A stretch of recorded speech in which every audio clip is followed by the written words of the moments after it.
चले चौपायों जैसी चाल, रोग से पीड़ित और बेहाल, बंधाए कौन उन्हें अब धीर, नैन से टप टप टप के नीर, सहारे उनके बन जाओ, नारायण सेवा में आओ।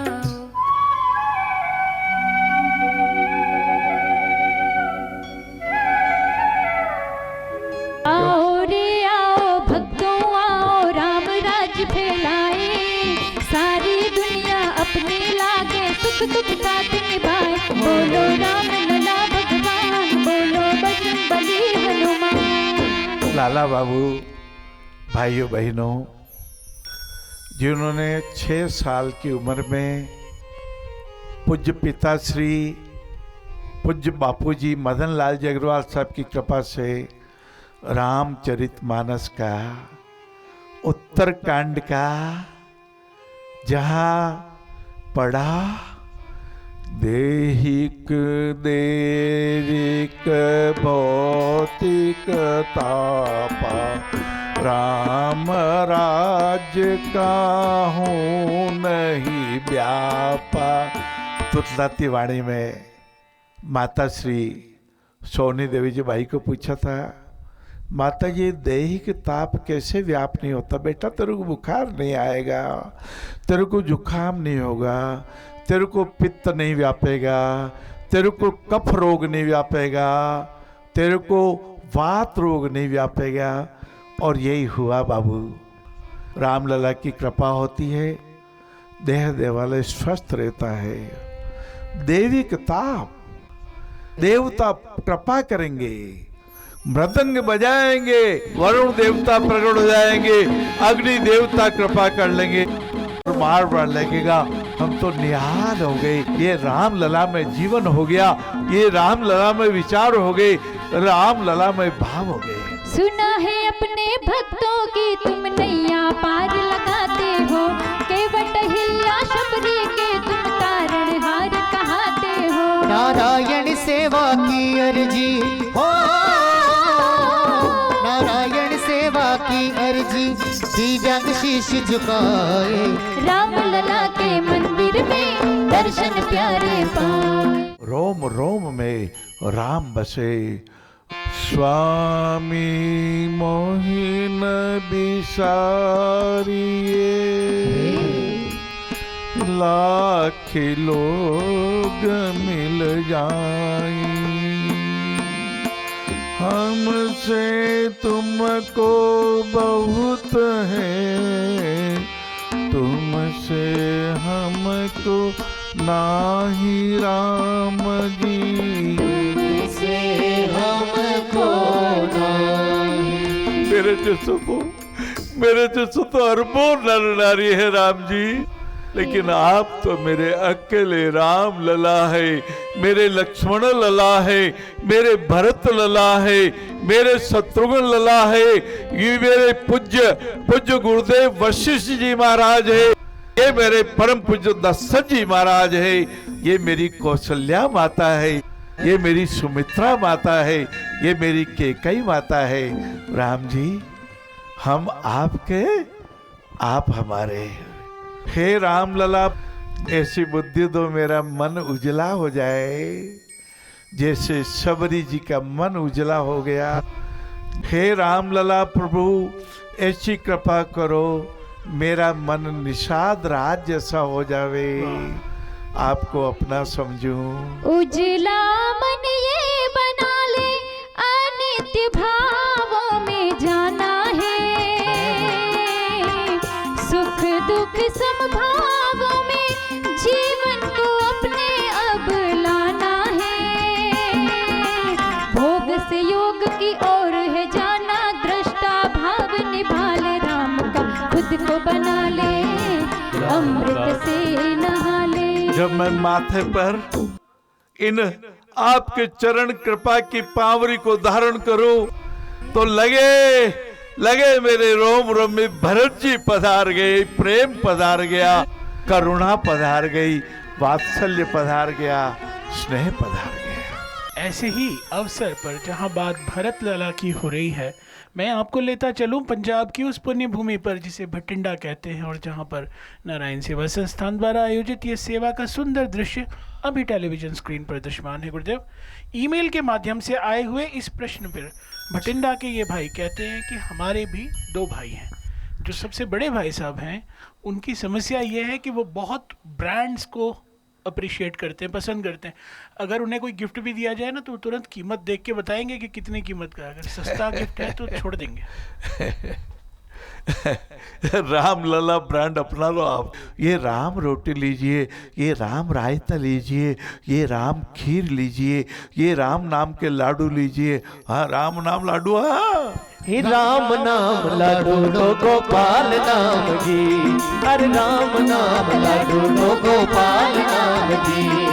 कृष्ण नाम है खीर खांड तू गोल गोल में पी, हरे कृष्ण नाम है खीर खांड तू गोल गोल में पी। राम नाम लाडू तो गोपाल नाम। अरे महाराज क्या उलझ गए ब्रांड में। ये ब्रांड अपने जीवन के साथ नहीं चलेंगी, राम जी चलेंगे।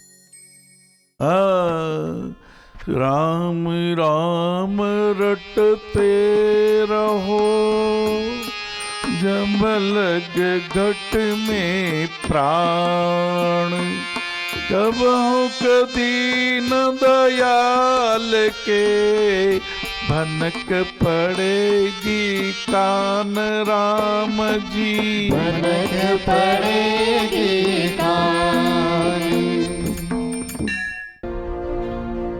अब मुझे इसकी कोई जरूरत नहीं। चौंकिएगा मत अगर आप किसी पोलियोग्रस्त किशोर को मोटरसाइकिल की किक मारता देखें। मेरा नाम देवेंद्र त्यागी, जिला मुरैना का रहने वाला हूँ। मेरे को बचपन से ही पोलियो की शिकायत थी। फिर किसी ने मेरे को बताया कि तू नारायण सेवा संस्थान चला जा, वहाँ तेरा ऑपरेशन हो जाएगा, तू सही हो जाएगा। मैंने उसकी बात मानी और फिर मैं नारायण सेवा संस्थान गया। वहाँ जाके मैंने देखा वहाँ पर सारे इंतजाम बढ़िया थे। फिर मैंने ऑपरेशन कराया। इसमें मेरा पैर टेढ़ा था वो पूरा सीधा हो गया और मेरे को इससे काफ़ी फायदा मिला।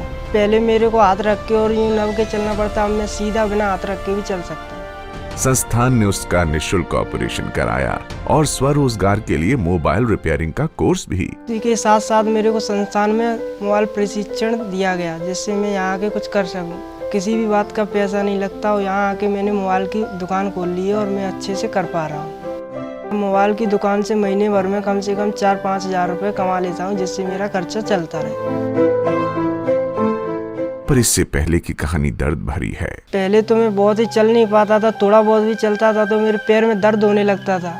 कई बार तो मैं गिर भी पड़ता था। मेरे को गांव से 2 किलोमीटर पैदल जाना पड़ता था, मैं साइकिल भी नहीं चला पाता था। दबे पांव जिंदगी में दाखिल हुए पोलियो ने बचपन में उसके पैर को बेकार और कमजोर कर दिया। कई बार तो लोग मेरा मजाक उड़ाते और कहते हैं देखो लंगड़ा जा रहा है, तो इसका मेरे को बहुत दुख होता था। मेरे को लगता काश मैं भी इनके जैसा चल पाता और स्कूल में जा पाता, साइकिल चला पाता। घिसटती जिंदगी लोगों के लिए मजाक की चीज बन गई। घर वाले सोचते थे बच्चे की जिंदगी खराब हो गई, ये हो गई, अब ये कभी सीधा नहीं चल पाएगा। फिर हमने बहुत दवाई कराई जाएगी, अरे बड़ा होएगा तो जाए जानकारी मिली, ऑपरेशन होते सही है, हमारा पैसा ना लगा देख के खुश है हम तो आज भी। जब से मेरा ऑपरेशन हुआ है मैं एकदम सीधा बिना हाथ रखे चल सकता हूँ, कितना भी मेरे को कोई दिक्कत नहीं होती। हौसला उसे नारायण सेवा संस्थान से मिला। मोटरसाइकिल भी चला सकता हूँ। अब जिंदगी की मोटरसाइकिल नई तरीके से स्टार्ट हुई, खुशियों का फ्यूल लेकर। मेरा ये सपना पूरा किया है नारायण सेवा संस्थान। अब गांव में घर में मेरी सब जगह इज्जत है, लोग कहते हैं कमाने तो लगा। नारायण सेवा संस्थान तो मेरे लिए एक देव रूपी संस्थान है, जिसने मेरी सारी जिंदगी बदल दी। उम्मीदें छूने लगी आसमान को। देवेंद्र ने लाखों धन्यवाद दिए नारायण सेवा संस्थान को।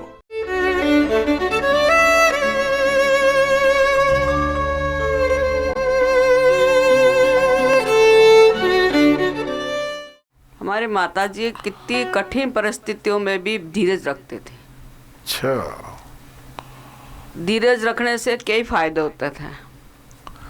घर गृहस्थी में निभाना, गृहस्थी में बच्चों के साथ, पति के साथ, पति का बिजनेस कम चलना, फिर भी धीरज रखना, पैसा नहीं है कैसे गाड़ी चलानी, उसमें भी धीरज पना रखना।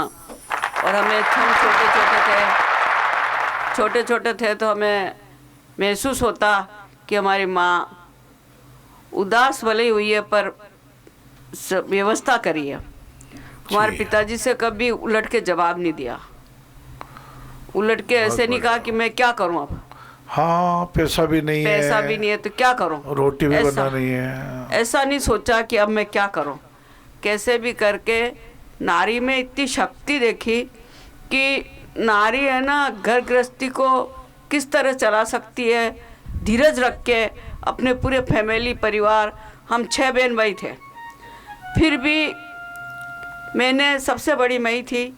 कितनी भी कठिन परिस्थिति आई पर उसमें धीरज रखना उनसे ही सीखा कि उतार चढ़ाव ज़िंदगी में आते हैं पर उसी उतार चढ़ाव को धीरे से समय निकल जाता है।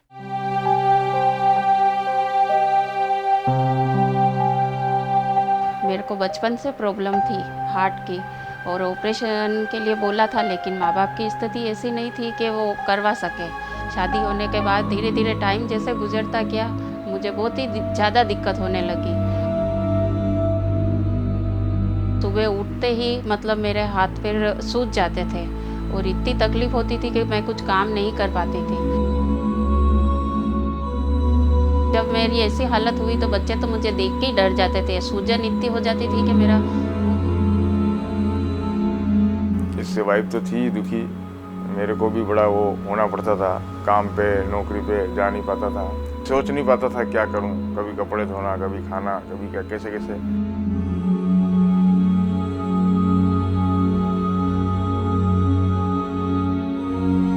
ज़्यादा पैसों की ज़रूरत थी, इसलिए संस्था ने हमारी बहुत मदद की है।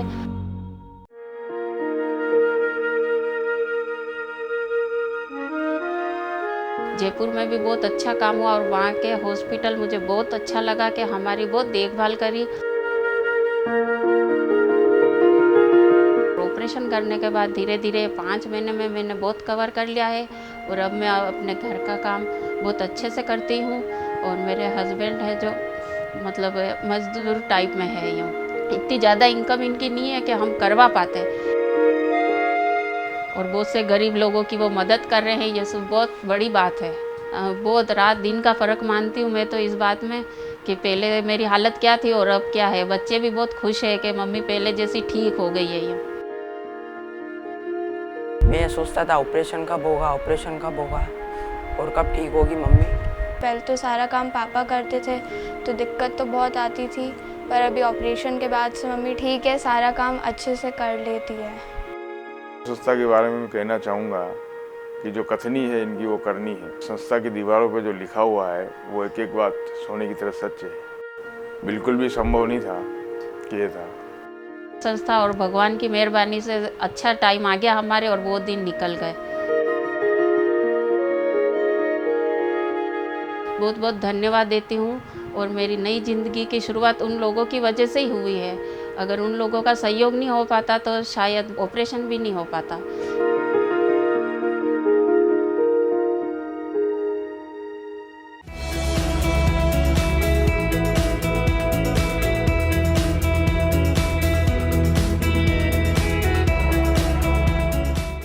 आपको अगर काला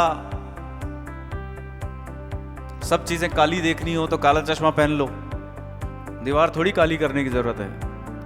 हरा देखना हो तो हरा चश्मा पहन लो, लेकिन किसी के अंदर अच्छाई देखनी हो तो आपके आंखों के ऊपर अच्छाई देखने वाला चश्मा भी पहनना जरूरी है।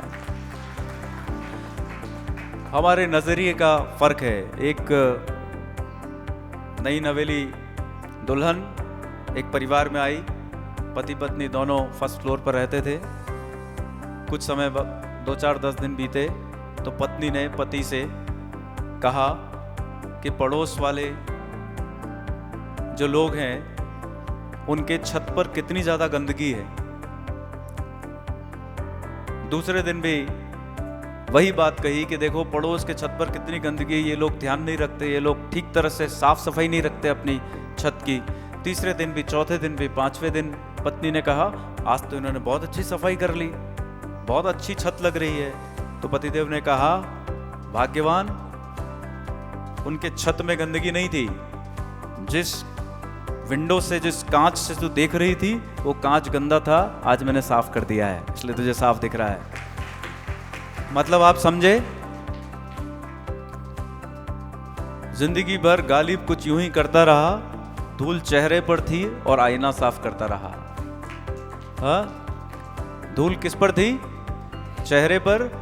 कमियां गलतियां सब हमारे अंदर है और हम औरों की तरफ ब्लेम दे रहे हैं। 2 लोग इंटरव्यू देने के लिए आते हैं और उसमें से एक व्यक्ति का चयन किस मुद्दे पर होता है वो मैं आपको बताता हूं। दोनों व्यक्ति लेट हो जाते हैं इंटरव्यू देने के लिए। पहले व्यक्ति से पूछा जाता है, तुम देरी से क्यों आए? कि साहब ट्रैफिक जाम था। ट्रैफिक जाम था इसलिए मैं समय पर नहीं पहुंच पाया। दूसरे व्यक्ति से पूछा जाता है, तुम क्यों देरी से आए?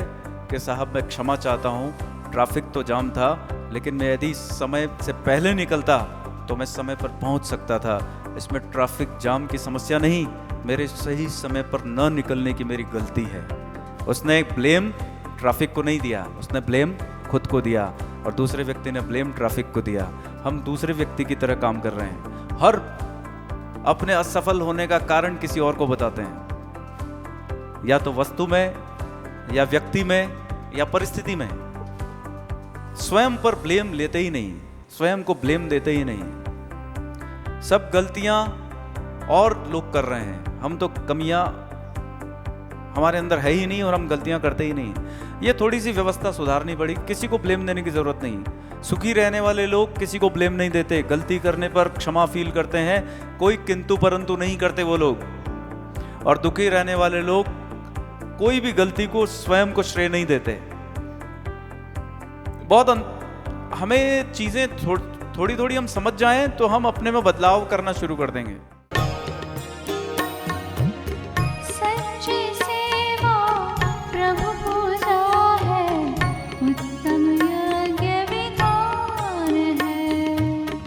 दरिद्र नारायण बन आता है, कृपा सिंधु भगवान है ये, सेवा धर्म महान है।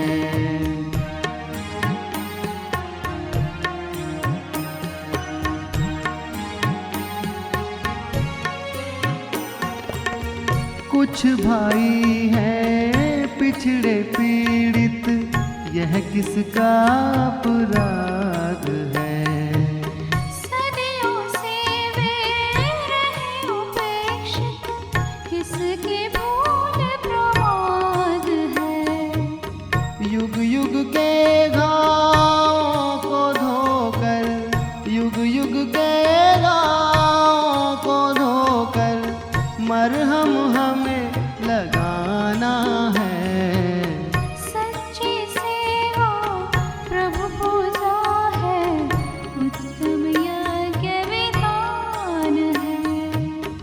दरिद्र नारायण बन आता है, कृपा सिंधु भगवान है ये, सेवा धर्म महान है।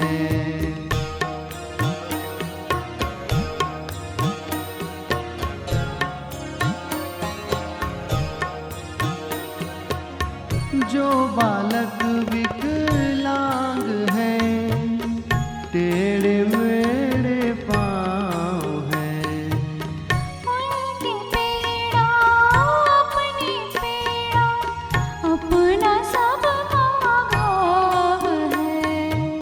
चले पाँव जब हो ऑपरेशन, चले पाँव जब हो ऑपरेशन, ऐसा अब प्रयास है।